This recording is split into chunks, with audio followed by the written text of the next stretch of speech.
Have you ever wondered, what do you do if you have to sneeze after rhinoplasty? I always did before I started doing rhinoplasty. The reality is you don't want to pinch your nose. So a lot of times, people try to blow their nose and they try to pinch it. But what do you do when you actually sneeze?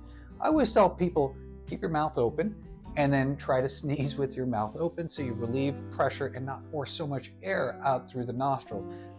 However, at the end of the day, it's not a huge deal. Rhinoplasty is done much more efficiently in a much more sturdy fashion these days that you don't have to really worry about an accidental sneeze pushing right through your nose. You have to be more worried about actually blowing your nose in that situation. So don't blow your nose, but you could sneeze.